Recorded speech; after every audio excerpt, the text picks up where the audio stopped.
Bab 451, Pertempuran Shinto. Tekanan dingin dan berat menyelimuti langit dan bumi. Shinto, belum mati? Wajah Fang Yu awalnya menunjukkan ekspresi terkejut, lalu kemudian gembira. Kali ini, dia harus menyerap energi spiritual dalam tubuh Shinto. Gadis berpakaian putih itu menatap lubang besar di kejauhan, lalu menatap Fang Yu, alis putihnya berkerut.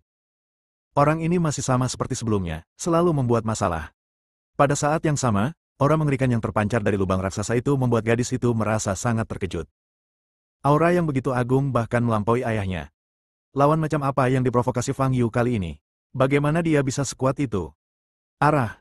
Gadis itu hendak bertanya, tetapi Fang Yu telah menghindar dan terbang menuju lubang besar itu. Gadis itu menggigit bibirnya dan bersiap untuk mengikuti. Pada saat ini, dua manusia salju tinggi tiba-tiba keluar dari kelompok manusia salju yang berdiri tak bergerak di belakangnya dan menghalangi jalan gadis itu. Nona, pemimpin klan telah menginstruksikan. Aku cuma mau lihat-lihat. Nggak apa-apa. Kalau kamu khawatir, ikut saja aku, kata gadis itu dengan tidak sabar, sambil melompat ke arah lubang besar di kejauhan. Kedua manusia salju itu tidak punya pilihan selain mengikuti gadis itu dan berlari keluar. Mereka bergerak sangat cepat dan salju yang sangat tebal tampaknya tidak menjadi halangan apapun bagi mereka. Di muara lembah, sekelompok prajurit daftar ke-8 menatap kosong ke arah lubang besar di kejauhan, wajah mereka sepucat tanah. Mereka tidak tahu harus berbuat apa sekarang. Kelompok manusia salju ini menghalangi jalan di depan, jadi mereka tidak bisa pergi meskipun mereka mau. Pada saat yang sama, aura mengerikan yang terpancar dari lubang besar di kejauhan membuat mereka ketakutan. Mereka sekarang hanya mengerti satu hal. Entah itu Fang Yu, sekelompok manusia salju ini, atau makhluk berbentuk naga tadi. Tidak semuanya berada dalam dimensi yang sama dengan apa yang disebut sebagai pusat kekuatan daftar gelap ini. Sebelum hari ini, mereka mengira daftar ke-8 dapat mewakili kekuatan tertinggi dunia, dan 10 bos teratas bagaikan dewa, tak tersentuh. Tetapi mereka baru sadar bahwa di hadapan orang-orang yang benar-benar kuat, para bos besar dan raja-raja dunia gelap, mereka sangat rentan. Selalu ada seseorang yang lebih baik dari Anda. Sebagai negara tertua, China adalah rumah bagi banyak bakat terpendam. Orang-orang kuat yang masuk daftar gelap ini telah duduk di dalam sumur dan memandang dunia dari jauh. Jika aku dapat pergi dengan lancar kali ini, aku tidak akan pernah datang ke China lagi seumur hidupku. Banyak orang yang memiliki pemikiran ini dalam benak mereka. Pada saat ini, seluruh naga roh jatuh ke tanah 100 meter jauhnya, meninggalkan jejak besar di salju dan tidak bergerak lagi. Apakah dia pingsan? Fang Yu melirik naga roh yang tidak bergerak di kejauhan dengan ekspresi terkejut. Dia benar-benar tidak menyangka bahwa naga spiritual dengan tubuh yang sangat kuat akan pingsan. Fang Yu sampai di puncak lubang besar dan melihat ke bawah. Sebuah bola cahaya biru muncul tepat di tengah lubang raksasa itu. Melihat ke dalam melalui cahaya biru, samar-samar orang dapat melihat sosok manusia berkulit hitam. Boom! Pada saat ini, momentum angka tersebut masih terus meningkat dengan stabil. Badai tak kasat mata terbentuk dengan dia sebagai pusatnya, dan puing-puing berterbangan di sekitarnya. Dilihat dari aura yang dibawanya, orang ini menganut agama Shinto. Namun, dibandingkan sebelumnya, auranya sekarang bahkan lebih kuat. Jika aura ilahi yang baru saja menelan asal mula masih relatif lemah dan belum benar-benar mencapai kekuatan tahap transformasi spiritual, maka aura ilahi sekarang sudah cukup stabil. Pada saat ini, gadis putih salju juga datang ke lubang raksasa dan melihat cahaya biru bersinar di tengah lubang. Merasakan peningkatan besar momentum sosok ini, wajah gadis itu menjadi serius. Dia tidak tahu siapa orang ini, tetapi dia yakin bahwa orang ini akan sulit dihadapi.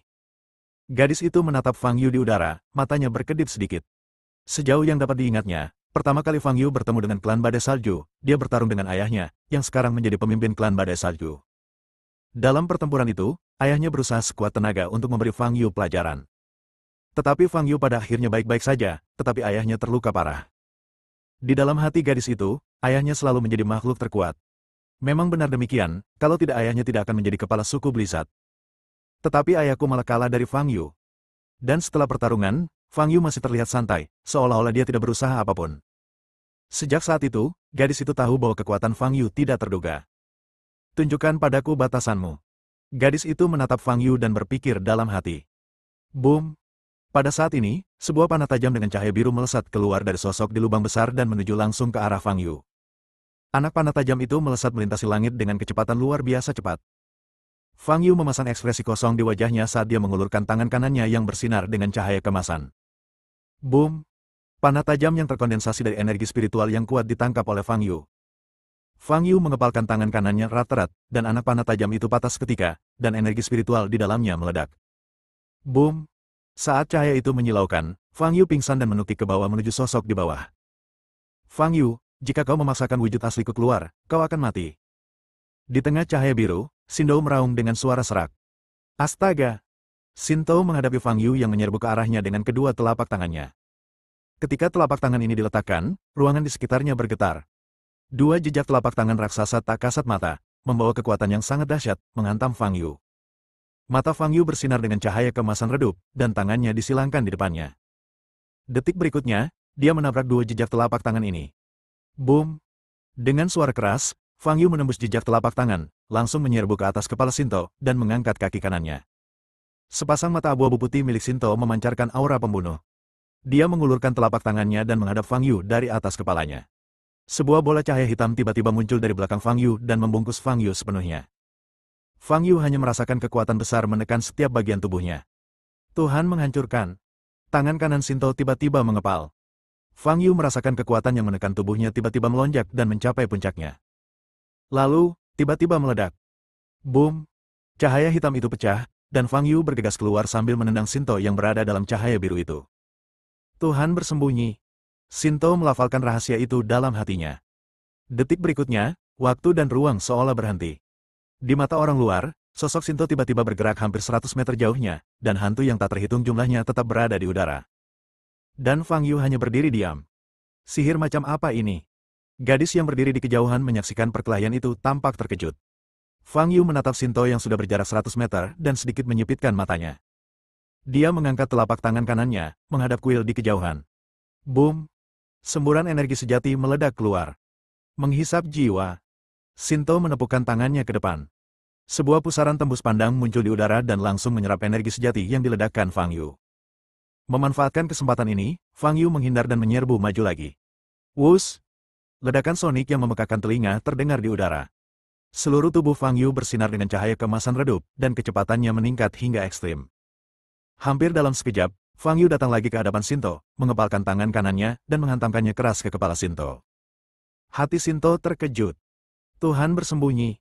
Tinju Fang Yu berhenti di udara. Pada saat yang sama, sosok Sinto langsung menjauh, meninggalkan bayangan yang tak terhitung jumlahnya di udara lagi. Fang Yu memandang Sinto di kejauhan, lalu menatap tinjunya, dan sedikit mengernyit. Sihir lawan agak aneh.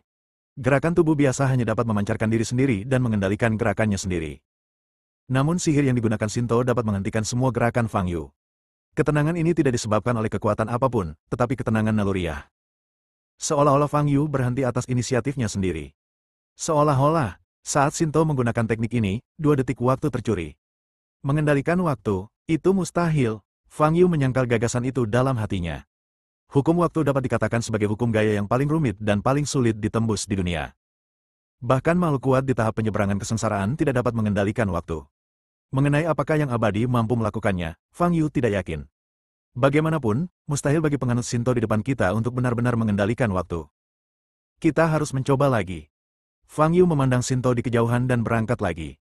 Pada saat ini, cahaya biru pada Sinto yang berdiri di udara perlahan menghilang, menampakkan wajahnya. Pada saat ini, dia bukan lagi seorang aneh yang terbungkus perban, tetapi telah berubah menjadi sosok manusia seperti api hitam yang menyala-nyala. Selain sepasang mata abu-abu, tidak ada daging dan darah di tubuhnya. Menggunakan jiwa sebagai tubuh utama, kau cukup berani. Fang Yu mengangkat alisnya. Bab 452, Fang Yu kalah. Guntur ilahi. Sinto meraung dan membuka tangannya. Boom! Seketika, sambaran petir ungu jatuh dari langit dan menyambar Fang Yu. Petir itu mengandung kekuatan yang amat dahsyat, menghantam Fang Yu hingga tersungkur ke tanah. Boom! Tanah meledak dengan suara keras. Hari ini aku akan menghancurkanmu sepenuhnya. Aura pembunuh meledak dari Sinto. Dia mengangkat tangannya di depan dadanya dan membentuk segel ajaib. Tanah tempat Fang Yu jatuh mulai bergetar hebat. Pada saat yang sama, pedang hitam terbang keluar dari tubuh jiwa Sinto, yang seperti api hitam. Pedang hitam ini ukurannya sama dengan bilah pedang normal. Setelah terbang keluar dari tubuh Sinto, ia naik ke posisi yang lebih tinggi dan mengarahkan ujung pedangnya menghadap Fang Yu di tanah di bawah. Pedang hitam mulai mengumpulkan kekuatan, gas hitam menjeratnya, dan kepadatan udara di sekitarnya tiba-tiba berkurang. Kilatan petir menyambar di sekitar pedang hitam itu. Aura yang menyesakkan dan menakutkan terpancar dari pedang hitam itu. Fang Yu menatap pedang hitam di langit dengan tatapan sedikit tegas di matanya. Fang Yu, kau telah menghancurkan beberapa tubuhku. Kebencian ini sudah cukup bagiku untuk menghancurkan tulangmu menjadi abu dan memusnahkan jiwamu. Kata Sinto dingin. Ekspresi Fang Yu tetap tidak berubah dan dia ingin berdiri. Boom! Begitu dia mengerahkan tenaga, seluruh tanah di dekatnya runtuh puluhan sentimeter.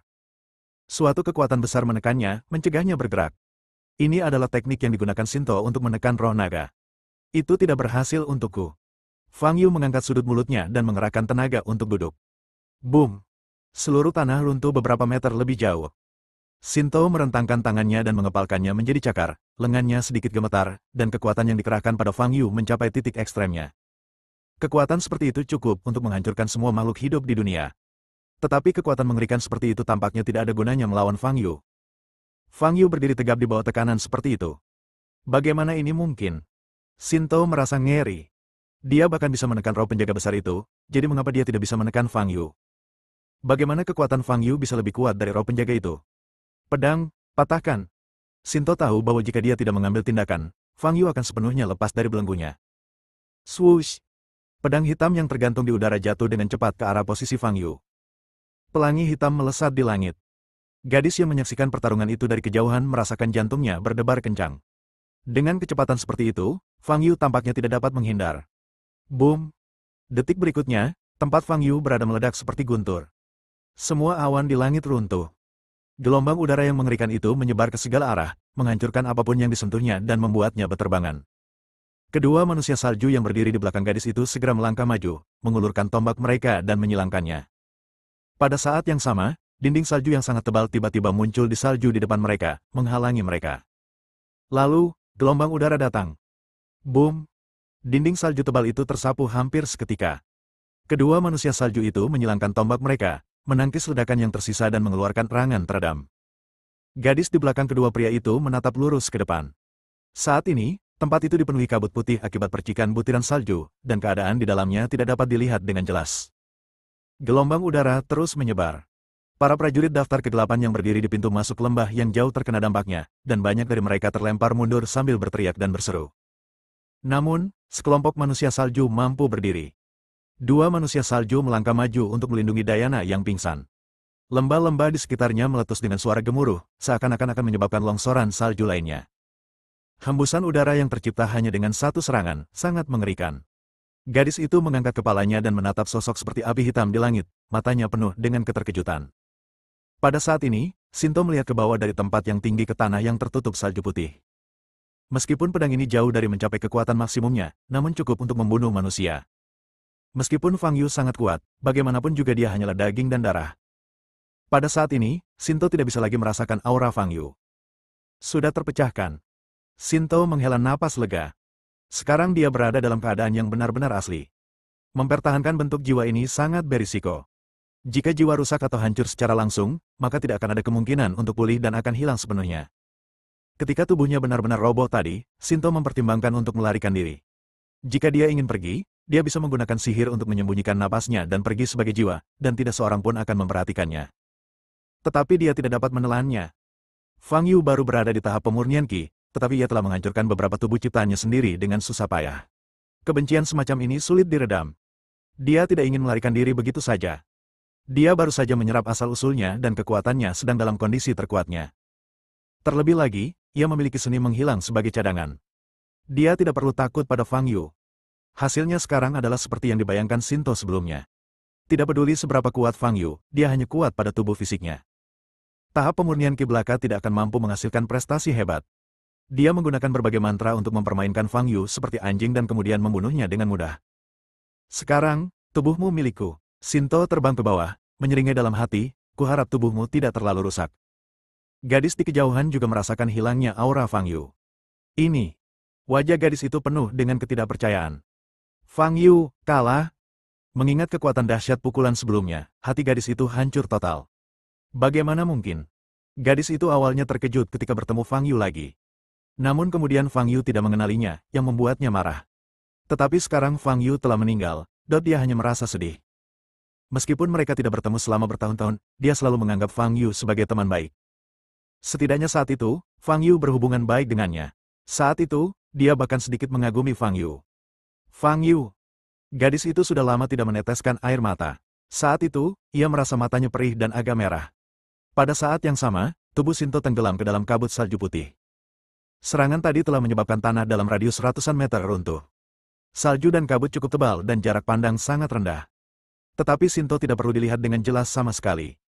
Dia hanya perlu merasakan lokasi pedang untuk menemukan tubuh Fang Yu. Pedangnya ada di sini. Sinto merasakan posisi pedang itu, berbalik, dan hendak bergerak. Namun pada saat ini, hatinya tiba-tiba bergetar. Di ruang putih luas di depan mataku, cahaya hitam tiba-tiba menyambar. Sebilah pedang tajam datang ke arahnya dengan kecepatan luar biasa. Sulit dihindari. Tuhan bersembunyi. Sinto bereaksi sangat cepat dan segera mengaktifkan teknik tembus pandang. Pedang hitam itu tetap diam di udara. Pada saat yang sama, tubuh Sinto meninggalkan salju dan kabut dan kembali ke udara lagi. Sinto memandang hamparan salju dan kabut yang luas di bawahnya, hatinya dipenuhi rasa ngeri. Tunggu sebentar. Jika dia tidak punya waktu untuk menggunakan teknik Senyin, dia akan dikalahkan oleh pedangnya sendiri. Dia belum mati. Sinto dipenuhi dengan keterkejutan dan kemarahan. Fang Yu belum mati, tetapi dia tidak dapat merasakan aura apapun dari Fang Yu. Fang Yu sengaja menyembunyikan dirinya, ingin memberinya pukulan mematikan. Dia tidak boleh lengah. Sinto menutup matanya, menyatukan kedua tangannya, dan menggunakan kekuatan kesadaran spiritualnya untuk mencari lokasi Fang Yu. Di tengah salju dan kabut. Jadi begitulah adanya. Fang Yu memegang pedang hitam Sinto di tangannya, dengan senyum main-main di wajahnya. Dia sengaja menyembunyikan napasnya, lalu menyerang Sinto dengan pedang hitam, sehingga memaksa Sinto menggunakan teknik menyembunyikan dirinya. Kali ini, sebagai pengamat, Fang Yu dengan cepat melihat rahasia teknik ini. Jelasnya, teknik ini memanfaatkan kekuatan hukum ruang. Sederhananya, ini adalah mantra teleportasi sederhana yang memerlukan waktu sangat singkat untuk diucapkan, mungkin kurang dari setengah detik. Soal efek diam dan bayangan yang tertinggal di udara, itu hanyalah ilusi. Tipuan, tak perlu disebutkan. Alasan mengapa Fang Yu merasa bingung sebelumnya adalah karena dia terperangkap dalam ilusi. Namun, mampu melakukan teknik teleportasi yang paling rumit dalam waktu sesingkat itu sudah cukup menakjubkan. Fang Yu sangat terkejut bahwa Sinto dapat menggunakan kekuatan hukum ruang. Siapakah Sinto ini? Aku menemukanmu. Pada saat ini, suara dingin Sinto mencapai telinga Fang Yu. Tuhan menghancurkan. Sebuah bola cahaya hitam muncul dari bawah kaki Fang Yu dan langsung menelan Fang Yu. Boom! Dengan suara keras, Fang Yu yang seluruh tubuhnya bersinar dengan cahaya kemasan menatap Sinto di langit. Dia menekuk lututnya sedikit, lalu bangkit berdiri. Wus! Fang Yu melesat menuju jalan suci bagaikan meteor yang melesat naik, begitu cepatnya hingga sulit untuk mengimbangi penglihatannya. Fang Yu, gadis yang hendak menangis itu melompat kaget. Dalam sekejap, Fang Yu muncul di depan Sinto lagi. Di tangannya, dia masih memegang pedang hitam yang terbang keluar dari tubuh Sinto. Bab 453, kamu tidak bisa melarikan diri. Fang Yu memegang pedang hitam dan menusukkannya ke dada Sinto. Tuhan bersembunyi. Sinto tetap tenang dan segera mengaktifkan teknik tembus pandang. Namun saat ini, mulut Fang Yu melengkung membentuk senyum jenaka. Sebelumnya, untuk membuat jimat teleportasi untuk pergi ke utara jauh, dia mengambil kembali cincin halus dari Diana. Cincin halus itu selalu dikenakan di jari tengah tangan kanannya dan tidak pernah dilepas. Sekarang saatnya untuk menggunakannya. Cincin halus di jari kanan Fang Yu memancarkan cahaya putih. Dia dapat segera merasakan hukum ruang yang ada antara langit dan bumi. Pada saat ini, ruang di sekitar Sinto di depannya sedang dipertukarkan. Hanya butuh 1 detik bagi Sinto untuk muncul di ruang lain di kejauhan. Kali ini, kau takkan bisa lolos. Fang Yu tersenyum tipis, dan cincin halus di tangan kanannya memancarkan cahaya menyilaukan, seketika memutus pertukaran ruang yang diinisiasi oleh Sinto. Sinto menatap Fang Yu di depannya dan merasa ngeri. Mengapa dia masih di sini dan belum berteleportasi keluar? Apakah kamu terkejut? Tanya Fang Yu. Bagaimana ini mungkin? Melihat senyum di wajah Fang Yu, Sinto merasa semakin gelisah. Dia memiliki kepercayaan diri untuk tampil di depan Fang Yu dalam wujud ini dan bertarung dengannya. Keyakinan ini datang dari seni tembus pandang. Dapat dikatakan bahwa ini adalah teknik paling kuat yang pernah dikuasainya. Teknik ini tidak bersifat ofensif, tetapi sifat defensifnya saja sudah cukup. Itu dapat membuat Sinto tak terkalahkan selamanya. Tidak peduli seberapa kuat lawannya, setidaknya dia dapat menggunakan seni menghilang untuk melarikan diri. Namun kini, teknik tembus pandang itu telah gagal. Dia tidak tahu metode apa yang digunakan Fang Yu, dia hanya tahu bahwa dia berada dalam situasi yang sangat berbahaya. Pada saat ini, pedang hitam di tangan Fang Yu telah menusuk ke arah dada Sinto. Menghadapi pedang ini, Sinto tidak menghindar sama sekali. Hal itu membuat Fang Yu tertegun sejenak, tetapi pedang hitam itu tetap menusuk tubuh Sinto tanpa ragu. Swoosh! Detik berikutnya, seluruh pedang hitam langsung tersedot ke tubuh Sinto. Mau membunuhku dengan pedangku? Mustahil, raung Sinto. Kalau begitu aku akan menggunakan tinjuku. Fang Yu memasang ekspresi kosong di wajahnya saat dia meninju kepala Sinto. Kekuatan ilahi. Sinto menangkupkan kedua tangannya dan pusaran bening muncul di hadapannya. Kekuatan dahsyat terpancar dari pusat pusaran itu. Tinju kanan Fang Yu mengenai pusaran itu dan langsung dibalas dengan kekuatan yang sama. Boom! Pukulan Fang Yu setara dengan memukul dirinya sendiri, dan dia terlempar mundur. Naga petir, serang bersama. Shinto membuka tangannya dan meraung. Boom! 4 kilatan petir ungu muncul di langit. Guntur yang mengandung kekuatan luar biasa itu mengembun menjadi bentuk naga dan meledak ke arah Fang Yu dari 4 arah. Boom! Fang Yu terkena serangan 4 naga guntur di saat yang bersamaan. Kekuatan yang terkandung dalam pukulan ini cukup untuk meruntuhkan gunung dan memecah lautan. Bahkan tubuh fisik Fang Yu pun terasa mati rasa. Tetapi saat ini Fang Yu sedang dalam suasana hati yang sangat baik. Shinto adalah salah satu dari sedikit lawan yang pernah ditemuinya dalam 1000 tahun terakhir yang dapat memberinya sedikit kesenangan. Baik kekuatan sihir maupun auranya sebanding dengan tingkat seorang kultivator pada tahap transformasi ilahi 3 atau 4000 tahun lalu. Tapi, itu saja. Fang Yu tidak ingin membuang waktu lagi. Boom! Keempat naga guntur terus membombardir Fang Yu. Seluruh tubuh Fang Yu bersinar dengan cahaya kemasan yang menyilaukan, dan lengannya tiba-tiba terbuka lebar. Boom! 4 naga guntur yang sangat tebal runtuh dalam sekejap. Swoosh! Cahaya kemasan membentang di langit dengan kecepatan melebihi kecepatan suara. Fang Yu muncul di depan Shinto lagi. Shinto sangat panik saat ini.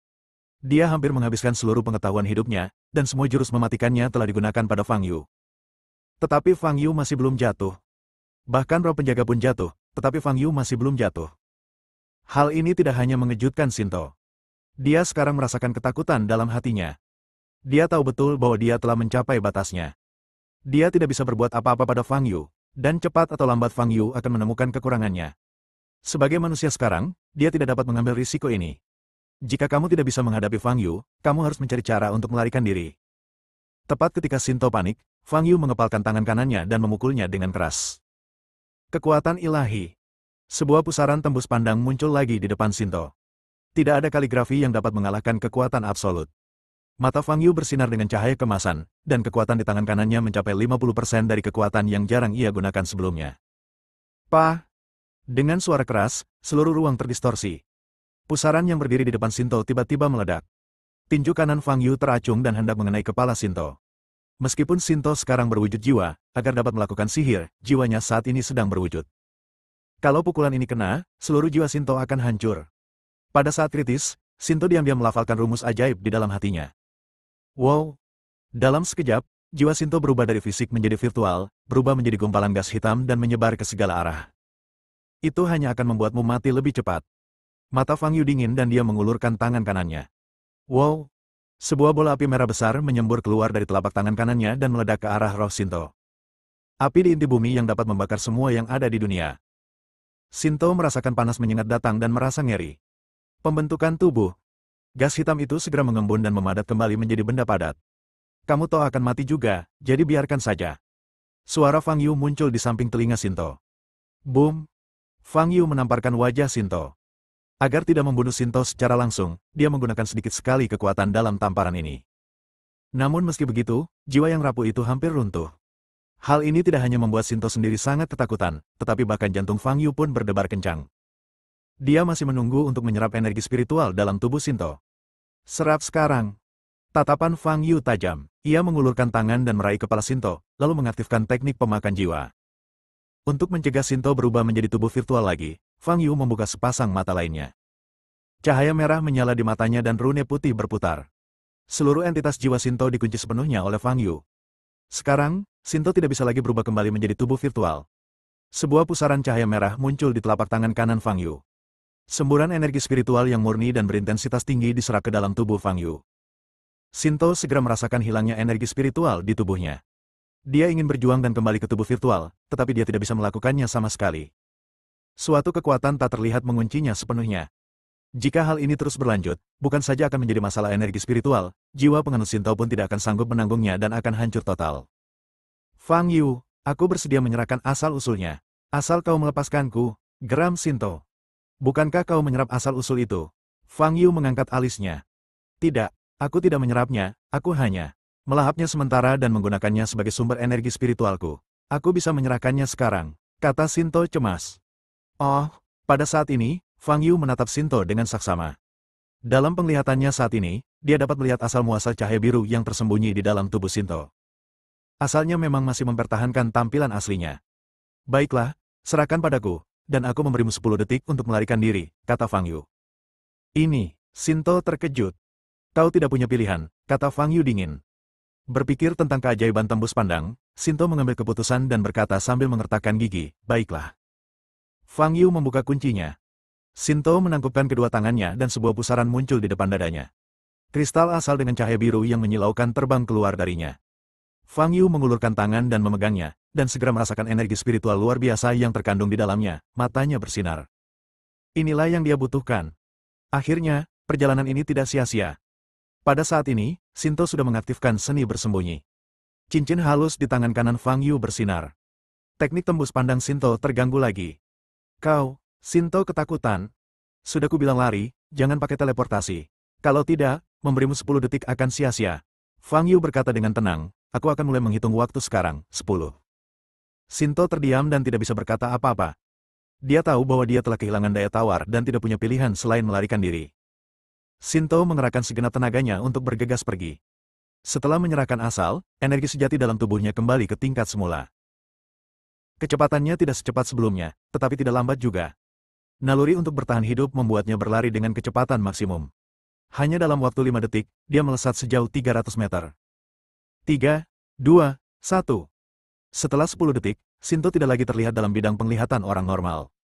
Namun dalam penglihatan Fang Yu, dia selalu terkunci padanya.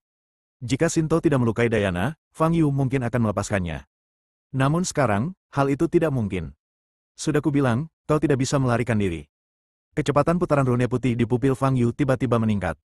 Shinto yang tengah berlari cepat, menoleh ke belakang dan mendapati dirinya telah membuka jarak lebih dari 1000 meter, lalu ia menghela napas lega. Pada jarak ini, dia bisa menggunakan seni tembus pandang untuk meninggalkan tempat itu dengan cepat, dan Fang Yu tidak akan bisa mengejarnya. Tuhan bersembunyi. Saat mengaktifkan sihir, hati Shinto dipenuhi dengan kebencian dan keengganan. Sumber yang dia dapatkan diserahkan begitu saja. Dia tidak bisa menerimanya. Saat ketiga klon itu kembali, aku pasti akan membalas dendam padamu. Mata Shinto dingin dan hatinya penuh dengan niat membunuh. Namun pada saat ini, Shinto tiba-tiba merasakan sakit yang amat sangat datang dari jiwanya. Setiap bagian tampaknya terkoyak. Bagaimana mungkin? Shinto membuka lebar mata abu-abunya dan melihat ke belakang, matanya penuh ketakutan dan keengganan. Kemudian, seluruh entitas jiwanya hancur berantakan, berubah menjadi partikel-partikel kecil yang tak terhitung jumlahnya dan berhamburan di tiup angin. Bab 454, Aku Abadi. Fang Yu sementara menaruh kristal asal ke dalam kantong penyimpanan, lalu jatuh dari udara dan kembali ke tanah. Dipengaruhi oleh pertempuran antara Fang Yu dan Shinto, padang salju yang luas menjadi hancur dan penuh dengan depresi. Untungnya, sebagian besar daerah sekitarnya adalah tanah datar, jika tidak, dampaknya akan lebih besar lagi. Fang Yu. Seorang gadis berpakaian putih salju muncul di depan Fang Yu. Fang Yu melirik gadis itu dan berkata, aku ingat siapa kamu. Gadis itu berkedip dan berkata, kalau begitu, katakan padaku, siapa aku? Putri pemimpin suku Blizzard, gadis salju. Fang Yu berkata, terakhir kali aku melihatmu, kau masih anak kecil setinggi setengah meter. Wajar saja aku tidak mengenalimu tadi. Seranganmu itu benar-benar reaksi yang berlebihan. Gadis salju mendengus dingin dan berkata, dulu, kau makan dan minum gratis di klan badas salju kami selama setengah tahun, tapi kau tidak mengenaliku. Wajar saja kalau aku marah. Meminta makanan dan minuman gratis saja sudah keterlaluan. Aku sudah membantumu berburu, kata Fang Yu sambil mengangkat alisnya. Kerja keras, setiap kali kita berburu, kau sembunyi-sembunyi dan bermalas-malasan. Dan ketika kita berburu beberapa kali, kau bahkan mengajakku bermalas-malasan. Kau pikir aku tidak ingat? Kata gadis salju dengan keras. Aku ingat kamu tidak seburuk itu sebelumnya. Kamu anak yang sangat sopan. Fang Yu sedikit mengernyit. Apa saja yang telah kamu lalui selama bertahun-tahun ini? Kau, gadis salju menggertakkan giginya karena marah. Di mana ayahmu? Aku sudah lama tidak bertemu dengannya, tanya Fang Yu. Kau pergi tanpa bicara sepatah kata pun, dan dia masih sangat marah. Dia tidak mau melihatmu. Gadis salju menyilangkan tangannya di dada dan memalingkan muka. Bukankah kau baru saja mengambil 2 kantong makanan kering darinya? Apa perlu menyimpan dendam begitu lama? Fang Yu tertegun dan berkata. Dia tidak akan melakukan itu demi 2 kantong makanan kering. Pokoknya, lebih baik kau tidak bertemu dengannya. Kalau tidak, aku tidak tahu apa yang akan terjadi. Kata gadis salju dengan nada buruk.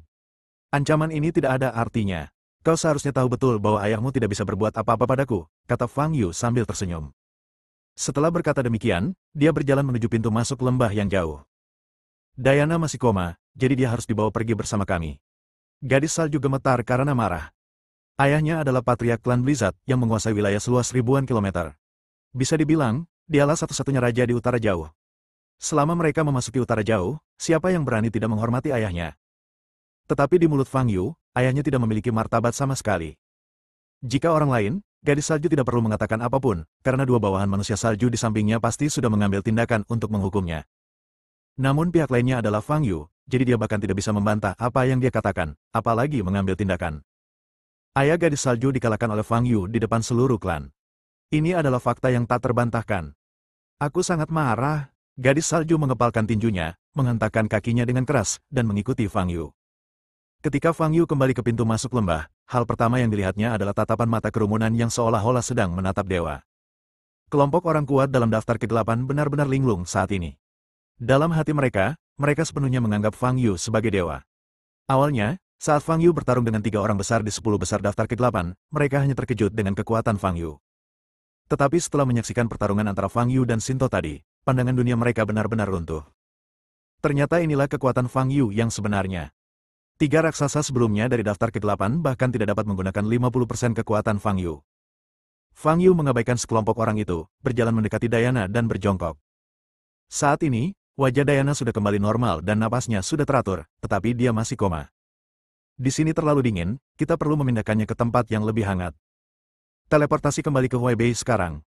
Namun selanjutnya, Fang Yu masih harus menyerap kristal asal, dan dalam prosesnya, ia mungkin menembus level ke 10.000 tahap pemurnian Qi.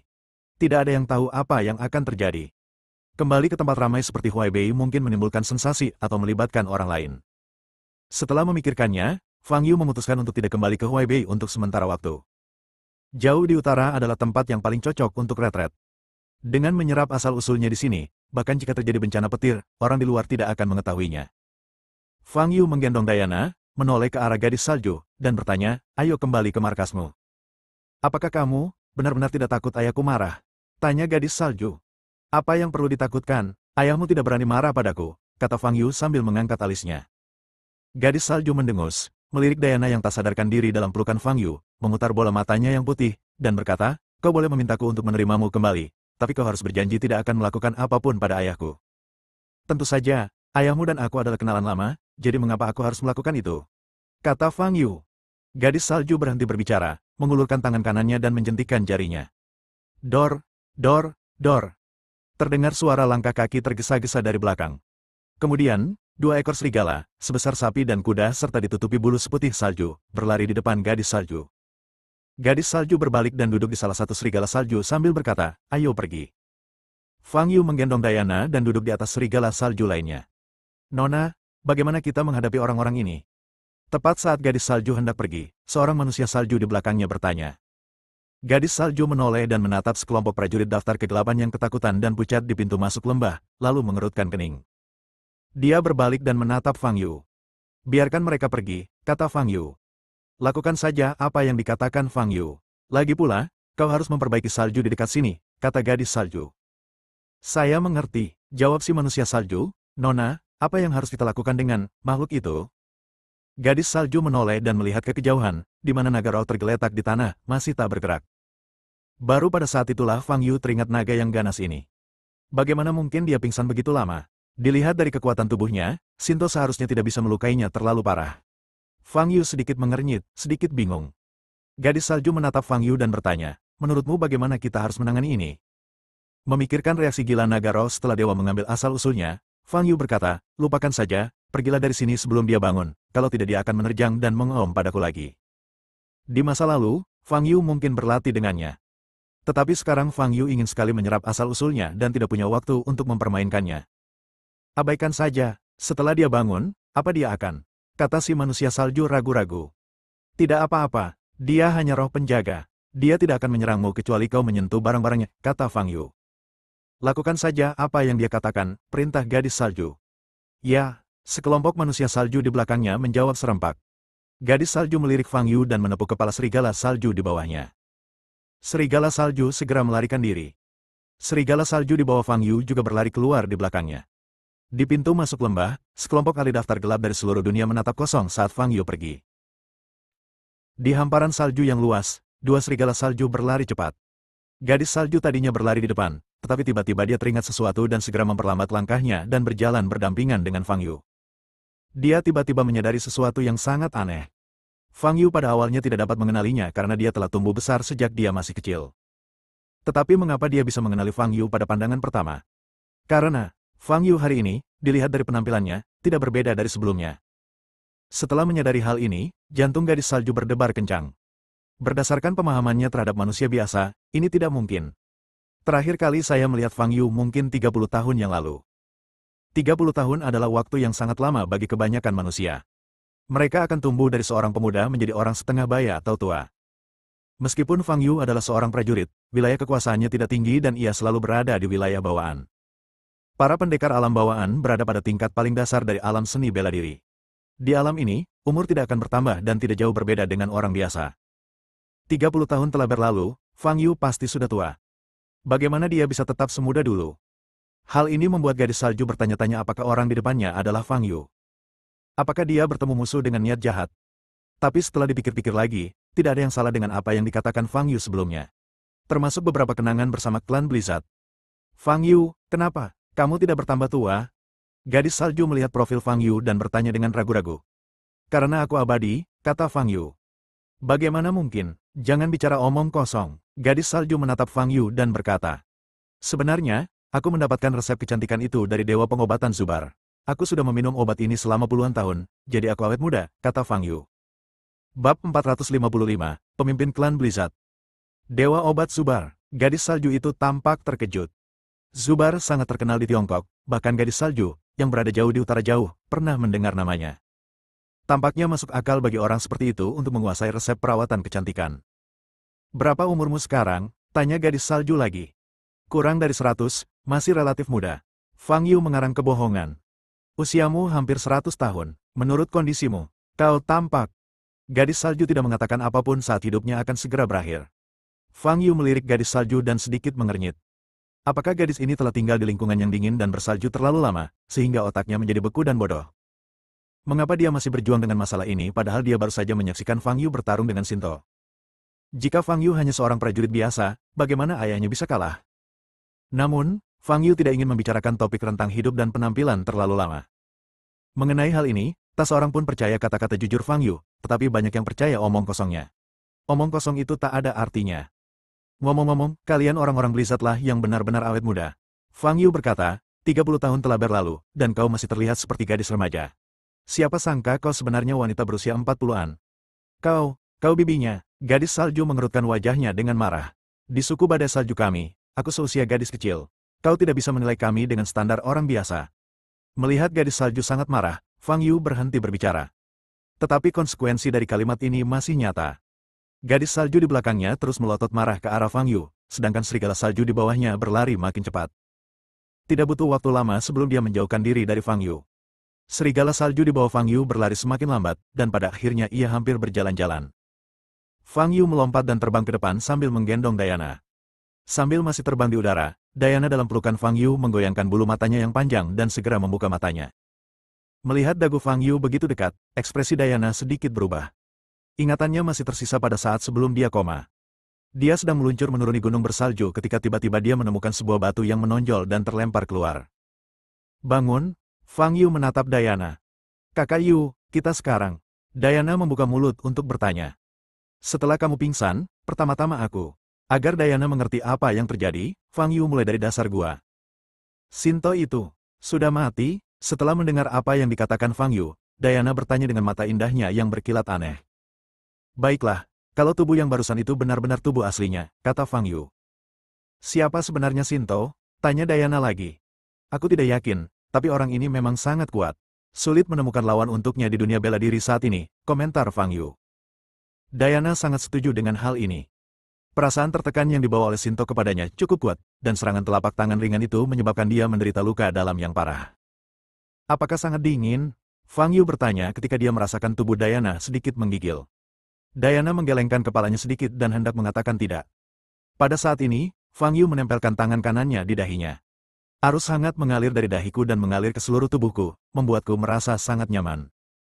Diana menatap Fang Yu yang berada tepat di depannya, dan wajahnya sedikit memerah. Jika memungkinkan, dia berharap waktu berhenti saat ini. Fang Yu tidak memperhatikan ekspresi Diana. Karena dia telah melihat markas klan Blizzard. 2 menit kemudian, Fang Yu jatuh dari udara sambil memegang Diana. Di depannya tampak gedung-gedung yang tertutup salju tebal. Jika dilihat dari luar saja, bangunannya tampak seperti kastil. Fang Yu meletakkan Diana di tanah dan menatap gadis salju di depannya. Gadis salju menoleh ke arah Fang Yu dan berkata dengan sedih, "Ikutlah denganku." Jadi, Fang Yu dan Diana mengikuti gadis salju ke istana salju. Ada banyak manusia salju yang terlihat sangat mirip dengan gadis salju yang berjalan-jalan di kastil. Ketika mereka melihat gadis salju, mereka akan berhenti dan menyapa. Adapun 2 orang luar, Fang Yu dan Diana, tidak ada yang peduli pada mereka. Fang Yu mengikuti gadis salju ke sebuah bangunan yang lebih dalam dan berjalan masuk. Suhu di dalam rumah bahkan lebih rendah daripada di luar. Diana bergidik. "Bisakah kamu membuat api atau semacamnya di sini?" tanya Fang Yu. "Tidak, sekarang adalah suhu yang paling cocok untuk kita," jawab gadis salju dingin. Wow! Pada saat ini, Fang Yu mengulurkan jarinya, dan bola api merah tiba-tiba menyala di jarinya. Begitu api muncul, suhu di sekitarnya tiba-tiba naik. "Kau!" Gadis salju menggertakkan giginya karena marah, tetapi dia tidak bisa berbuat apa-apa. "Apakah ada tempat di sini di mana aku bisa menyendiri?" tanya Fang Yu. "Aku tidak tahu." Gadis salju memalingkan wajahnya dan berkata dengan marah. "Seharusnya aku pernah mengajarkanmu sebelumnya bahwa kamu harus sopan terhadap orang luar." Pada saat ini, terdengar suara berat dari luar pintu. Wajah gadis salju berubah dan dia melihat keluar pintu. Seorang manusia salju tinggi berjalan masuk dari pintu. "Fang Yu, itu kamu?" Begitu manusia salju itu masuk, dia menatap Fang Yu. "Raja Salju, lama tak berjumpa," kata Fang Yu sambil tersenyum. Hahaha, si manusia salju pun ikut tertawa terbahak-bahak, lalu salju yang menutupi tubuhnya pun mulai menyusut. Tak lama kemudian, sesosok manusia muncul. Rambut seputih salju dan wajah penuh janggut seputih salju. "Raja Salju, kau sudah sangat tua," kata Fang Yu. "Haha, banyak sekali yang harus dihadapi setiap hari.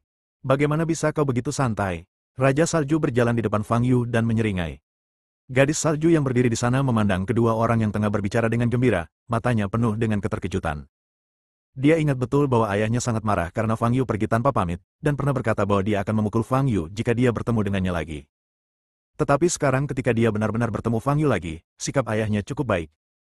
Ini benar-benar berbeda dengan ayah yang dikenal gadis salju, yang terus terang dan melakukan apa yang dikatakannya.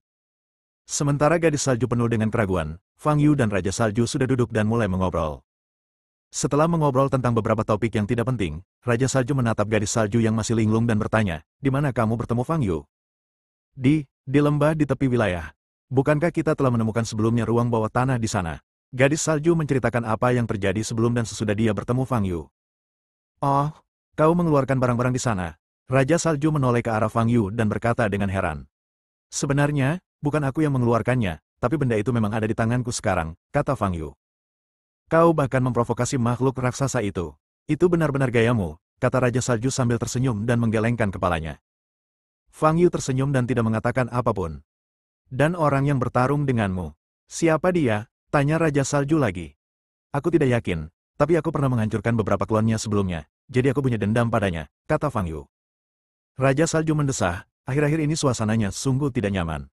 Utara Jauh belum pernah semeriah ini dalam beberapa ratus tahun terakhir. "Hidup?" Fang Yu mengangkat alisnya. "Ya." Raja Salju mengangguk dan berkata perlahan, "Akhir-akhir ini, banyak makhluk yang telah lama tertidur telah terbangun di kedalaman Utara Jauh." Mendengar ini, Fang Yu mengerutkan kening. Dia memang merasakan hal yang sama selama setahun terakhir. Ada lebih banyak peristiwa besar, dan banyak hal yang belum pernah ditemui dalam ribuan tahun terakhir terus bermunculan. Situasi ini tidak sejalan dengan aturan. Saat ini, energi spiritual bumi sangat tipis, dan kemungkinan terjadinya peristiwa besar juga akan menurun. Namun situasi saat ini kebalikannya. "Menurutmu apa yang menyebabkan ini?" tanya Fang Yu. Raja Salju menggelengkan kepalanya dan berkata, "Aku tidak tahu alasan pastinya, tapi aku merasa mereka dipanggil oleh semacam otoritas. Kalau tidak, itu akan menjadi suatu kebetulan yang berlebihan. Selama ini, beberapa makhluk di Utara Jauh akan terbangun, tetapi mereka akan segera tertidur lagi. Tapi kali ini berbeda. Sejumlah besar makhluk terbangun bersamaan, dan mereka sangat bersemangat. Kalau bukan karena penghalang yang dibuat orang tuaku, aku khawatir mereka semua akan kabur." Nada bicara Raja Salju terdengar serius. Sebagai kepala keluarga klan Blizzard, ia bertanggung jawab atas wilayah yang luas di Utara Jauh. Jika makhluk mengerikan yang telah bertahan hidup selama ribuan tahun ini lolos, konsekuensinya akan mengerikan. "Ayah, makhluk apa ini?" Gadis salju di samping tak kuasa menahan diri untuk bertanya. Raja Salju melirik gadis salju dan berkata dengan suara berat, mereka semua adalah makhluk yang hidup ribuan tahun yang lalu. Mereka tertidur lelap karena tipisnya energi spiritual di bumi. Banyak makhluk yang masih ada hingga kini, bahkan menjadi legenda, ada di antara mereka. Bersambung.